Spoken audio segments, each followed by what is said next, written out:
बेटा राकेश, तुम्हारा भाई भोला अभी भी लौट कर क्यों नहीं आया? वो भी तो सुअर का शिकार करने के लिए गया था। अरे पिताजी, आप मेरा दिमाग क्यों खा रहे हैं? मुझे क्या पता भोला कहाँ गया। आप खुद ही चले जाइए और भोला को ढूंढ कर ले आइए।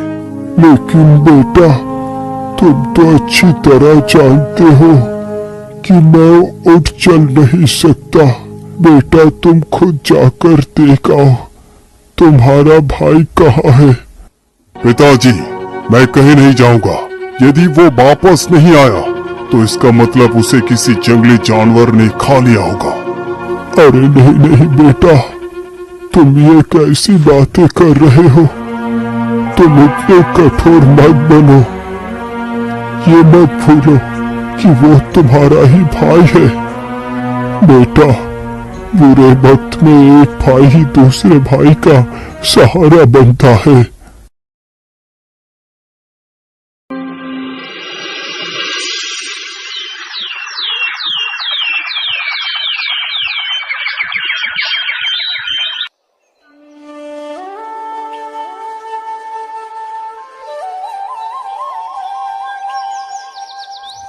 महाराज, 7 दिन तो गुजर गए। आज तो शुभ मुहूर्त है। आप जल्दी से मेरा विवाह राजकुमारी से कर मुझे अपनी आधा संपत्ति दे दीजिए। हे भगवान, क्या मेरी पुत्री का भाग्य इसी दुष्ट के भाग्य से जोड़ दिया है? यदि ऐसी बात है प्रभु, तो मैं खुशी खुशी अपनी पुत्री का विवाह इसी के साथ करने के लिए तैयार हूँ। ठीक है, जरा बैठो। मैं अपने पूरे राज्य में अपनी बेटी के विवाह की घोषणा करवा दूं। मंत्री जी, जाइए और राजकुमारी के विवाह की घोषणा करवा दीजिए और कह दीजिए कि सभी लोग जल्दी से जल्दी राजकुमारी के विवाह में शामिल हो।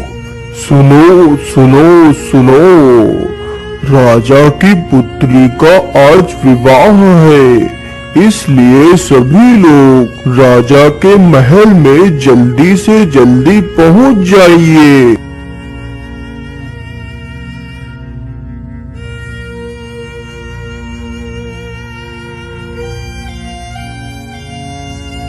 रुक जाइए पंडित जी, ये विवाह नहीं हो सकता।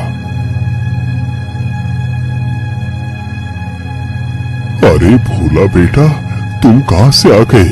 तुम तो मर गए थे। नहीं महाराज, मैं मरा नहीं, लेकिन मुझे मारने की पूरी कोशिश की गई थी। लेकिन भोला, तुम्हें किसने मारने की कोशिश की? बताओ मुझे। महाराज, मुझे मारने वाला कोई और नहीं बल्कि मेरे बड़े भैया ही है। लेकिन भोला, तुम इतने दिनों से थे कहाँ? फिर भोला अपनी सारी कहानी वहां पर खड़े सभी लोगों को सुनाने लगता है।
अरे मेरी एक बकरी कहाँ चली गई?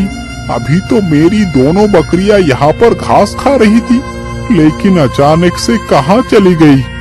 तभी चरवाहे की नजर अपनी बकरी के ऊपर पड़ती है, जो बकरी उसी स्थान पर घास खा रही थी जहाँ कुछ देर पहले राकेश ने अपने भाई भोला को दफनाया था। अरे मेरी बकरी तो वहाँ पर है, चलो उसे वहाँ से इधर को ले आता हूँ। इतना कहकर चरवाहा अपनी बकरी को हाँकने के लिए जाता है तो देखता है कि वहाँ पर ताजी मिट्टी खुदी हुई पड़ी है। उसी मिट्टी के भीतर से एक हाथ बाहर निकला हुआ है।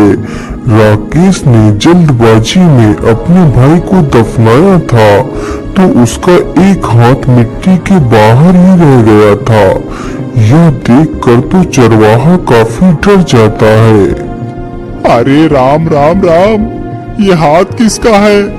चरवाहा जल्दी से उस हाथ को पकड़कर देखता है। अरे ये इंसान तो जिंदा है, इसकी तो सांसें चल रही है। चलो मैं जल्दी से इसे बाहर निकाल लेता हूँ।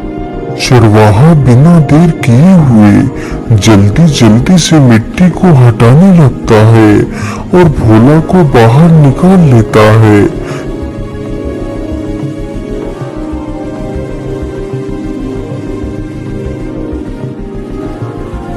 अरे भाग्यवान, तुम जरा इसका ध्यान रखना, मैं अभी वैद्य जी को बुलाकर ले आता हूँ। चरवाहा तुरंत ही वैद्य के घर जाता है।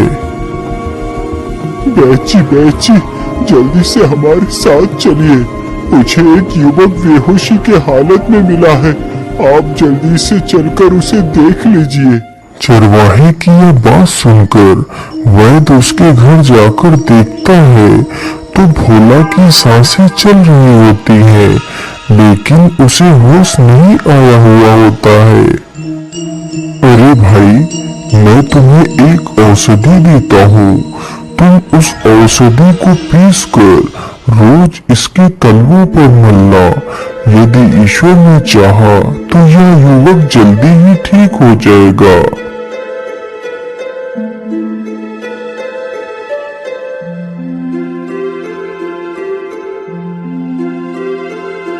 वह चरवाहा प्रत्येक दिन उस औषधि को भोला के तलवों पर मलता रहता है, शायद इसी उम्मीद में कि भोला को होश आ जाए। इसी प्रकार धीरे धीरे 7 दिन गुजर जाते हैं।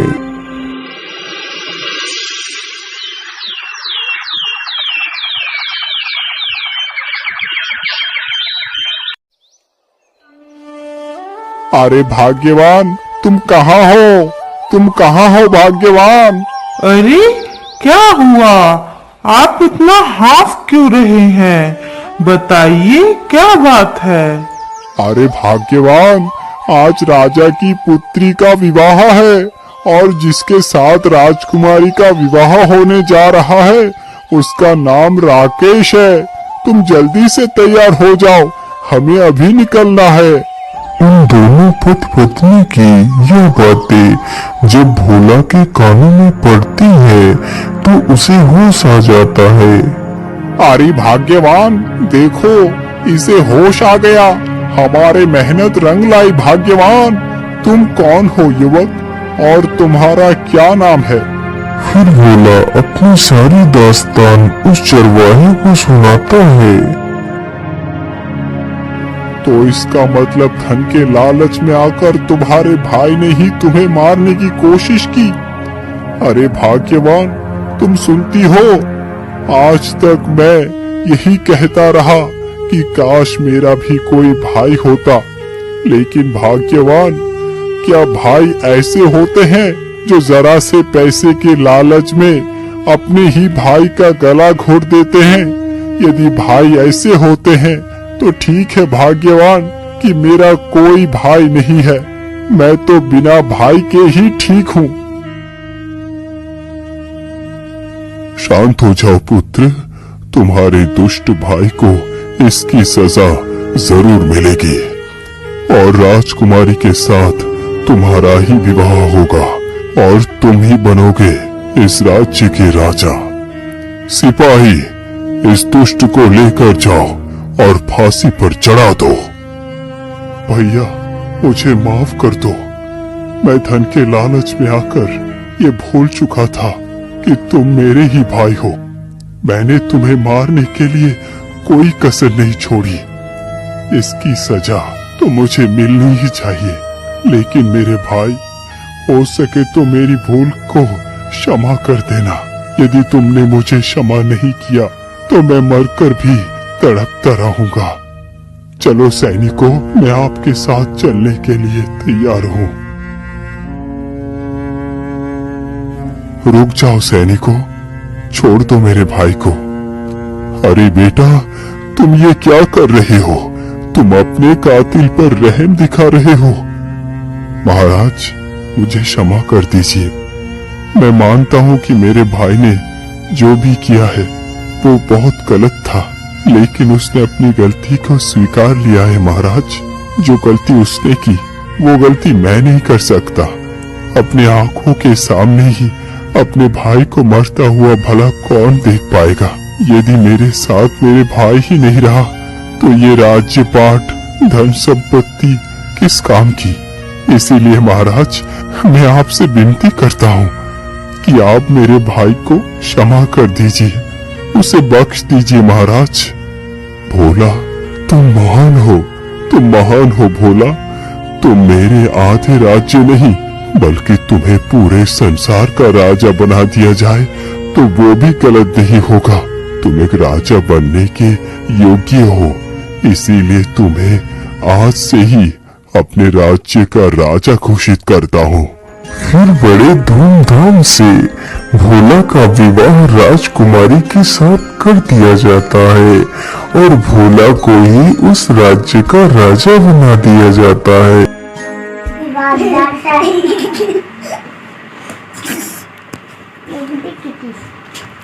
कॉल कर देना।